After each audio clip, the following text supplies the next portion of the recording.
I bet you I've been talking to myself this whole time. Can you hear me now?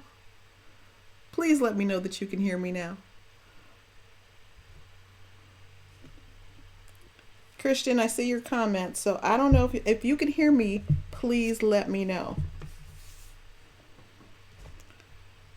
Because I am good for not being on my game here recently with all this technology stuff. It's been too long, I think. I think it's... thank you. Thank you so very much. So, welcome to Grow with DEZI, you guys. I am Coach DEZI, and I am here for the next...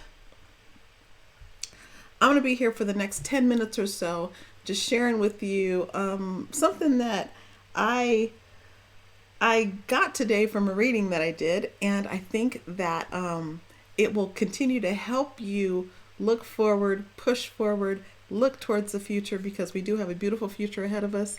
Even we have a beautiful present now in the midst of all the stuff, right? So if you had a great day, please give me some hearts. Please give me some thumbs up. If you had a kind of day, just give me a happy face.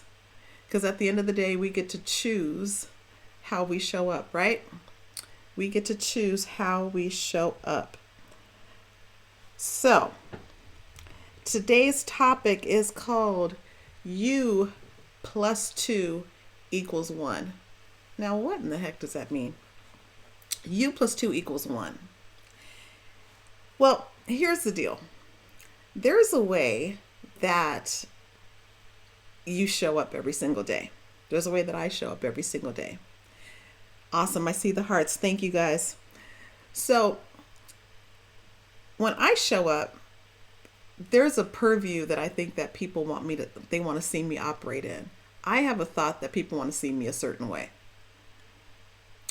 Then there's a way that I show up when I am being fully DEZI and I'm in my space, and if things aren't going right and I'm stressed out and just doing the most, there's that side of me. And then there's the way that I see myself. U plus 2 equals 1. What'd you say, Christian? You're talking that new school math. Common Core?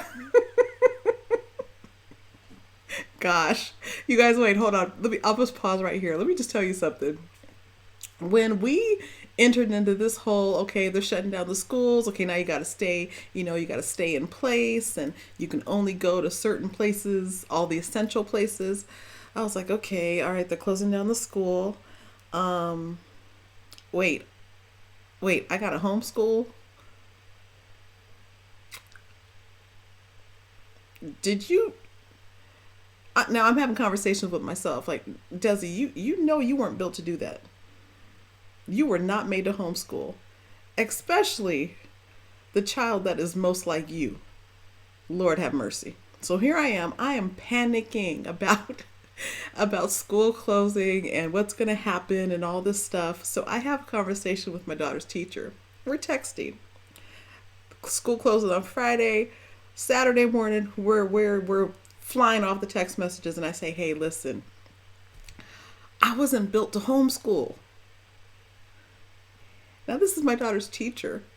She says, well, I was homeschooled and I'm a teacher, and I wasn't built to homeschool my child either. I'm like, okay, so I'm not by myself. But, it's actually turned out so far. We're into the second week, and it's actually working out really well. So for all the parents that have to homeschool their children right now,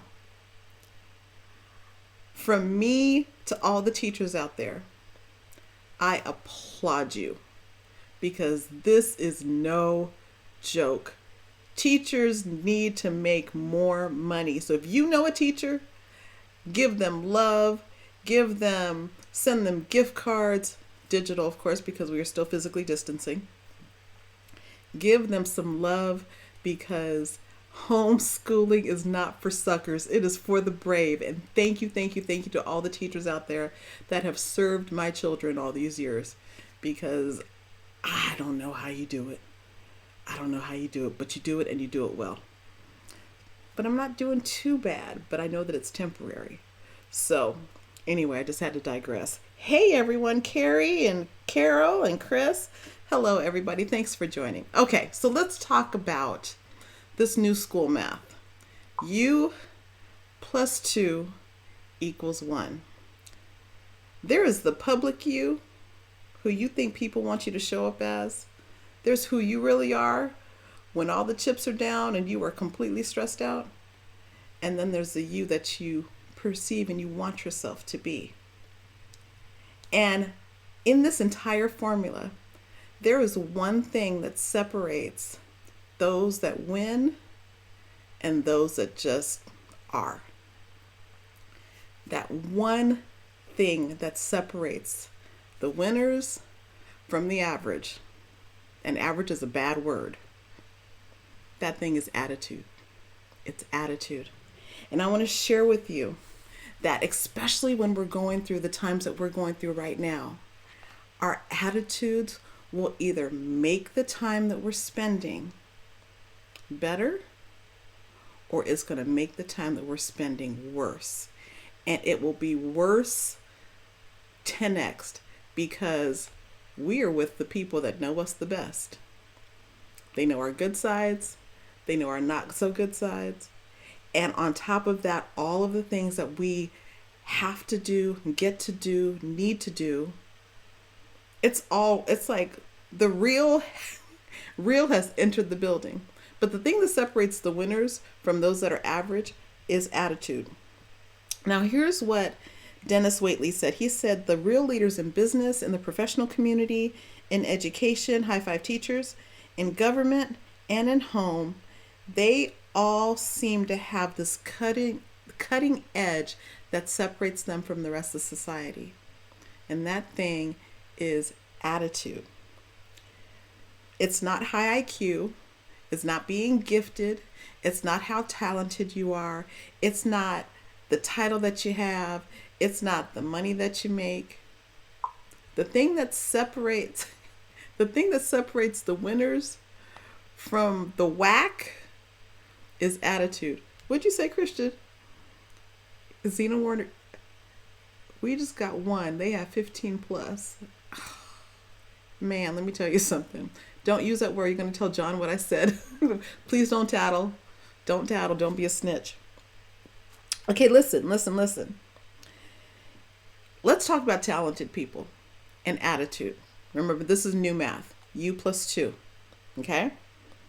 If you got great talent, but you have a rotten attitude, whatever team you're a part of, whether it's in business, whether it is, in your family, whether it's in your community, you can be the most talented person, have great talent, and if you have a rotten attitude, the team is bad. You can have great talent, and you can have bad attitudes. They're not rotten. They don't completely stink. They're just bad. And that team is an A team. And A doesn't stand for the good. It stands for that word that I'm not supposed to say. Average. So great talent plus bad attitudes equal an average team. Great talent with average attitudes. So how would you define an average attitude? You guys talk to me. How would you define an average attitude? Let's see. Who's still with me? How would you define, hey Lamont, hey Arquita, hey Teresa, how would you define an average attitude? Somewhat iffy. You don't know the day or the hour, maybe kind of hesitant.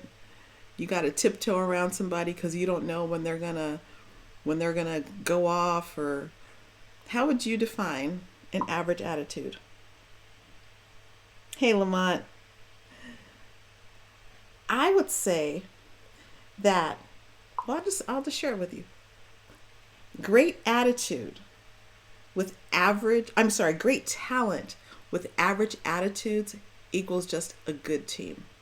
Now, there's nothing wrong with being on a good team. I've worked on good teams. But here's the thing. Okay, So someone with an average attitude, they don't care, they show up whenever, and they're lazy. Would y'all agree? I would agree.